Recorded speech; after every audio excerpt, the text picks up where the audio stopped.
بسم اللہ الرحمن الرحیم۔ میں Muhammad Arif, chairman centre advisory services for Islamic banking and finance بات کر رہا ہوں۔ آج ہمارا موضوع یہ ہے کہ اس کا حکومت کے 3 سال مکمل ہو گئے ہیں، لیکن اس پر ہمارے یہاں مہنگائی کو جو طوفان اٹھا ہے اس پر بہت کم بات ہوتی ہے ٹی وی پر یا اخباروں میں تو کسی حد تک آتا ہے، لیکن ٹی وی میں بہت کم بات ہوتی ہے۔ اب اس میں آپ خود اندازہ کر لیں کہ یہ موجودہ حکومت پرانی حکومت کو کہہ رہی ہے کہ ایل این جی کے انہوں نے معاہدے غلط کیے تھے، لیکن اس وقت یہ $9.6 کے ایل این جی معاہدے ہوئے تھے، جن کو یہ کہہ رہے ہیں کہ برا کہہ رہے ہیں، لیکن آج یہ $15 کے حساب سے ایل این جی خرید رہے ہیں۔ اچھا، اس کا ایسے جن کا مقصد صرف یہ ہے کہ ایل این جی کی سپلائی کو متاثر نہ ہو، اور اس میں ظاہری بات ہے کہ اس کے نتیجے میں تو یعنی مہنگائی کا طوفان اٹھے گا۔ اچھا، پھر یہ ہے کہ سوئی ناردرن سسٹم پر ایل این جی کی قیمت میں $0.30 کا اضافہ ہوا ہے، سدرن سسٹم میں 0.32 کا اضافہ ہوا ہے، اور ایل این جی کی قیمت میں ایک سال میں 89% اضافہ ہوا ہے۔ اچھا، پچھلے سال ایل این جی کی قیمت جو تھی وہ $6.5 تھی، اور ایم بی ٹی کی جو تھی وہ اوسطاً $12.5 ہو چکی ہے۔ اب حکومت کا کیا کہنا ہے؟ حکومت کا کہنا یہ ہے کہ یہ ایل این جی کی جو ڈیمانڈ ہے، یہ چین اور جاپان اس میں آ گئے ہیں، اور وہ اس کو خرید رہے ہیں مہنگے داموں، تو ظاہری بات ہے کہ اس کا پورا اثر جو ہے دوسری جگہ آ جائے گا۔ اچھا، یہ ہے کہ اس میں انہوں نے جو کام کیے ہیں، اس میں یہ ایڈمٹ نہیں کرتے کہ یہ ان کے دور میں یہ جو اس کی توانائی کی قیمتیں ہیں جس حساب سے بڑھی ہیں، اور اس میں یعنی اس کا ایفیکٹ جو ہے اوورال اس پر کتنا آئے گا، مہنگائی پر کتنا آئے گا۔ اچھا، اب یہ ایل این جی کے جو دو ادارے یعنی سدرن اور ناردرن کو ضم کرنے کے بعد 21 جنوری تک 5 کارگوز درآمد کیے گئے تھے، جس سے حکومت نے $0.025 فی T M M B T U کے حساب سے اس میں وصول کی، جو تقریباً $4 لاکھ بنتی ہے، جبکہ 21 فروری تک 3 کارگوز درآمد کر کے $2,40,000 اس پر خرچ کیے گئے۔ اچھا، اب ایک طرف تو اس پہ یعنی جو ہماری توانائی کا شعبہ ہے، اس کے نتیجے میں جو اضافے ہو رہے ہیں، اس کے ساتھ ہی دوسری بڑی وجہ جو ہے وہ یہ ہے کہ ہماری معاشی سست روی جو ہے وہ بھی اس کا ایک حصہ ہے۔ پاکستان میں عام تاجر جو ہے وہ اس کا سب سے بڑا سبب یہ بھی قرار دیتے ہیں کہ ڈالر کی قدر میں اضافہ ہوا ہے۔ اب جو کسی زمانے میں ڈالر جو ہے 108 کا تھا 2018 میں، وہ اب بڑھ کر 162 پہ چلا گیا ہے، اور 162 کے ارد گرد گھوم رہا ہے، اور ہو سکتا ہے کہ یہ 200 کو بھی کراس کر جائے۔ اب اس میں جو قیمتیں بڑھی ہیں،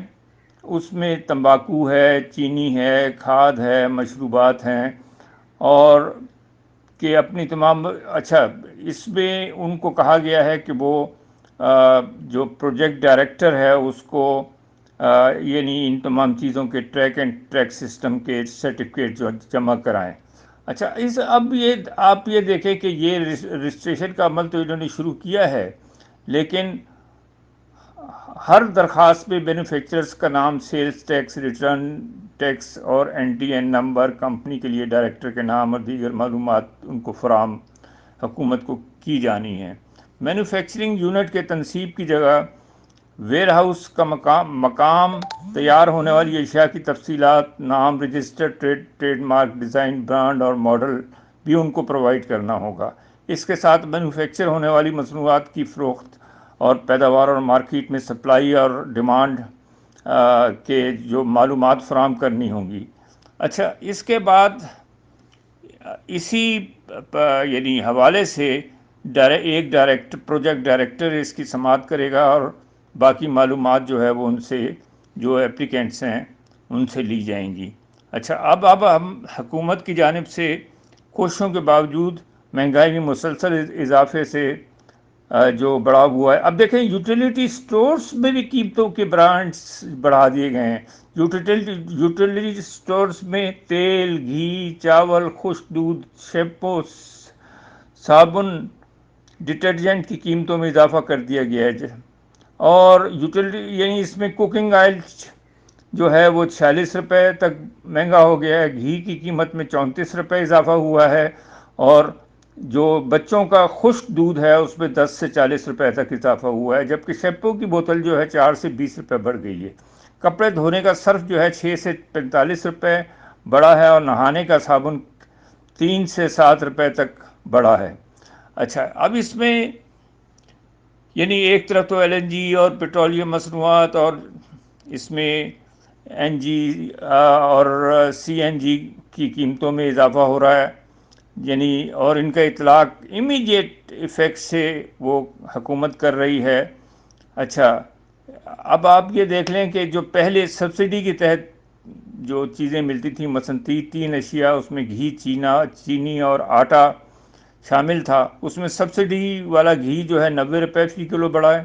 چینی 17 روپے فی کلو بڑھی ہے، آٹے کا 20 کلو کا تھیلا 150 روپے مہنگا کیا گیا ہے۔ اچھا، پھر یہ ہے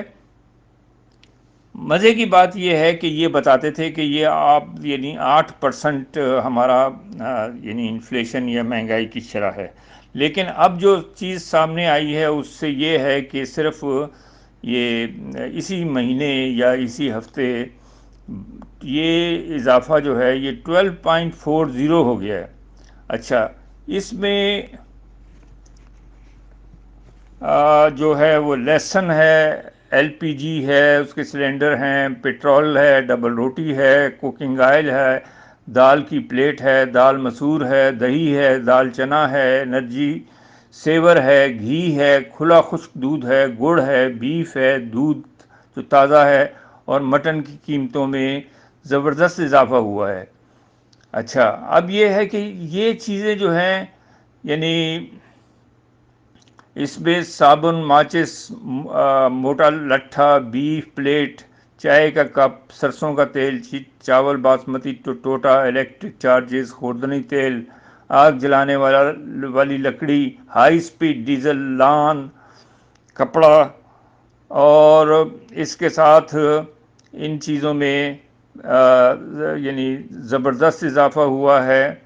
اور اس میں سینڈل، چپل، گیس چارجز، لوکل کال کی قیمتوں میں تھوڑا سا ہمیں استحکام نظر آیا، ورنہ دوسری چیزوں میں کافی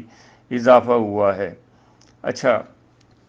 اب یہ کہہ رہے ہیں، یہ حکومت کہہ رہی ہے اپنے 3 سال مکمل ہونے کے بعد کہ ملک میں مہنگائی سے بچاؤ کا پروگرام دسمبر سے شروع ہو جائے گا، جس کے تحت ملکی آبادی کے اب اس میں کتنے % ہماری پاپولیشن افیکٹ ہو رہی ہے؟ تقریباً 40% جو نچلا طبقہ ہے اور تنخواہ دار ہے وہ تو بہت زیادہ متاثر ہے۔ اب حکومت کہتی ہے کہ اب ان کو ہم سبسیڈائز کریں گے، بٹ ہاؤ؟ یہ احساس پروگرام ہو گیا یا بے نظیر انکم سپورٹ فنڈ ہو گیا، دس از ناٹ دا وے۔ آپ لوگوں کو یعنی ملازمتیں پرووائڈ کریں اور لوگوں تاکہ وہ جو ہے اپنا کام کر سکیں۔ اچھا، اب یہ 40% جو بہت ہی نچلا طبقہ ہے اس کو اگر آپ ریلیف دیں گے تب بھی کون سا قیمتوں میں کمی آئے گی، بلکہ اس 40% میں بھی اضافہ ہوتا رہے گا۔ تو حکومتی معاشی ٹیم نے جو تاجروں اور صنعت کاروں کے تجاویز کو بالکل نظر انداز کر دیا ہے، اور ریلیف کے اوپر جا رہے ہیں، لیکن قیمتوں کو کم کرنے کی طرف نہیں جا رہے ہیں، کیونکہ وہ ان کے بس کی بات نہیں ہے۔ اور ایکسپورٹرز کی سہولت کے لیے البتہ ایکسپورٹ سہولت اسکیم 2021 کے قوانین کا نوٹیفیکیشن جاری ہو گیا ہے۔ یہ قوانین 14 اگست سے نافذ العمل ہوں گے، یعنی ایکسپورٹ سہولت اسکیم کو، اور اس فائنانس ایکٹ 2021 کے تحت پارلیمنٹ سے اس کی منظوری لی گئی ہے، اور اسکیم موجودہ جاری اسکیموں جیسے مینوفیکچرنگ بانڈ،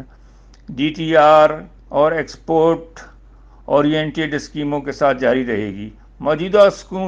اسکیموں کو 2 سال کے اندر ختم کرنے کا پروگرام ہے ان کا، جو یہ اپنے بول رہے ہیں، تاکہ ان کے 5 سال جب کمپلیٹ ہوں تو یہ ختم ہو جائے، لیکن ان سے فائدہ کچھ نہیں ہو رہا۔ اصل چیز یہ ہے کہ آپ کی جو امپورٹ ہے اس کی قیمتوں میں ڈالر کے بڑھنے سے بے انتہا اضافہ ہوا ہے، اور اس اضافے نے ہماری قوم کو ایک ایسی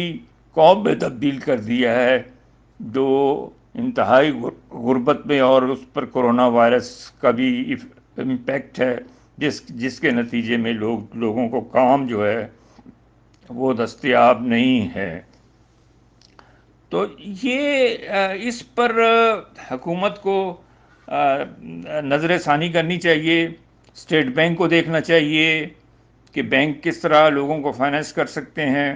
لیکن ان ایریاز پر ان کا کوئی دھیان نہیں ہے۔ ان کا دھیان صرف اس پر ہے کہ نواز شریف ملک میں واپس آتا ہے یا نہیں آتا، اور یعنی مشرف کو نہیں بلائیں گے جس کے خلاف سپریم کورٹ کا ڈیسیژن ہو چکا ہے، لیکن نواز شریف کو ضرور بلائیں گے۔ تو اس سے اندازہ ہوتا ہے کہ ہمارے ملک میں جو یعنی انگریزوں سے تو ہم فارغ ہو گئے ہیں، لیکن عمران خان اور اس قسم کے دوسرے لوگوں سے کہ جو ہمارے یہاں کالے انگریز رہ گئے ہیں، ان سے ہمارا اب واسطہ ہے۔ تو خدا کے واسطے حکومت جو ہے اپنی اسٹریٹجی چینج کرے، اور جو پولیٹیکل پارٹیز میں پھوٹ ڈال رہی ہے یا پیپلز پارٹی کو اوپر لانے کی کوشش ہے، اور پی ایم ایل این کو پیچھے دھکیلا جا رہا ہے، ان سب سلسلوں کو ختم کریں اور لوگوں پر توجہ دیں۔ شکریہ۔